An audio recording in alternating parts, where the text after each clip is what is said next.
अमळनेर येथील लामाजिनिंगमधील सीसीआय कापूस खरेदी केंद्रावर कापूस मोजण्यास विलंब झाल्याने शेतकरी अडचणीत सापडले आहेत। सुरुवातीला दररोज सुमारे 1000 क्विंटल कापूस मोजला जात होता। मात्र अतिवृष्टीमुळे काही भागातील कापसाची प्रत खालावली आहे। बोंडअळी व ओलसर कापसामुळे सीसीआय अधिकाऱ्यांनी काही वाहने परत पाठवली। यामुळे काही ठिकाणी तणावाचे वातावरण निर्माण झाले। चांगल्या प्रतीचा कापूस असलेल्या शेतकऱ्यांचे वाहन सुरळीत खाली होत आहे, तर खराब प्रतीच्या कापसासाठी शेतकरी भावात तडजोड करण्याची विनंती करत आहेत। आधीच उत्पन्न घटलेले असताना शेतकरी हवालदिल झाला आहे। या परिस्थितीची दखल घेत सीसीआयचे वरिष्ठ अधिकारी योगेश राजपूत यांनी पुढाकार घेतला। त्यांनी कोठारी यांच्याशी चर्चा करून चांगल्या प्रतीचा कापूस खरेदी सुरू ठेवण्याचे निर्देश दिले। 17 डिसेंबर रोजी दुपारी शेतकरी चिंताग्रस्त अवस्थेत ताटकळत बसलेले होते। मात्र बाजार समितीचे सभापती अशोक आधार पाटील यांनी हस्तक्षेप केला। सीसीआय अधिकाऱ्यांशी चर्चा करून तातडीने तोडगा काढण्यात आला। शेतकरी व वाहनधारकांना मोठा दिलासा मिळाला आहे। आमचे संचालक आले, काहीतरी थोडी बाचाबाची झाली, शिवीगाळ झाली।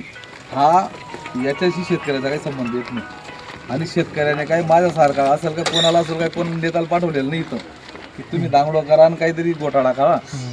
त्याच्यामुळं त्यांचं काही मनावर घ्यायचं काम नाही। आपली जशी सिस्टीममध्ये चालू होती ना, आज सगळे शेतकरी इथं थांबलेले आहेत। जर त्यांना मान्य असेल तर ते हो म्हणतील, नसेल तर त्यांचा माल नाही बसत तर मग घरी घेऊन जातील।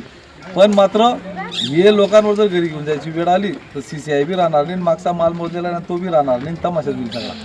शेतकरी डायरेक्ट आत्महत्या करायला निघून जातील आणि त्या औरंगाबादला तुमच्या ऑफिसला बसतील। म्हणजे एवढा सोपा विषय नाही हा। यांनी जायचं कुठं हा बी मोठा प्रश्न आहे एकदम। त्याच्यामुळं मी आणि आपलं संचालक मंडळ त्या दिवशी जो मार्ग काढला, कोणाला काही अडचण आहे का? नाही, कोणली अडचण नाही ना। आमच्या शेतकऱ्यांना काही अडचण नाही। माझ्यासारख्या कोणी यायचं नुसतं दांगडो करायचं बंद करून। गुरुद्वारा परिसरात जमावबंदीची मागणी, शीख बांधवांसह राष्ट्रवादीचे अजित पवार गटातर्फे जिल्हाधिकाऱ्यांना निवेदन। धुळे शहरातील शांतता आणि कायदा सुव्यवस्था अबाधित राखण्यासाठी राष्ट्रवादी काँग्रेस, अजित पवार गट आणि स्थानिक शीख बांधवांच्या शिष्टमंडळाने आज जिल्हाधिकाऱ्यांची भेट घेऊन एक महत्त्वपूर्ण निवेदन सादर केले। धुळे येथील गुरुद्वारा परिसरात अलीकडे बाहेरून मोठ्या संख्येने शस्त्रधारी निहंग सिंग दाखल झाल्याने स्थानिकांमध्ये भीतीचे वातावरण निर्माण झाले आहे।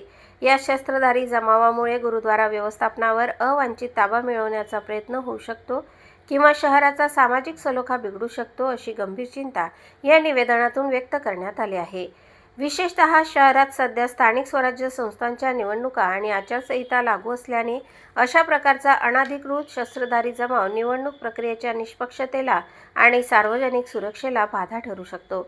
या पार्श्वभूमीवर या प्रशासनाने खबरदारीचा उपाय म्हणून गुरुद्वारा व लगतच्या परिसरात तात्काळ फौजदारी प्रक्रिया संहितेचे कलम 144 लागू करावे, तसेच शस्त्रांच्या खुल्या प्रदर्शनावर कडक निर्बंध घालावेत, अशी आग्रही मागणी शिष्टमंडळाने केली आहे।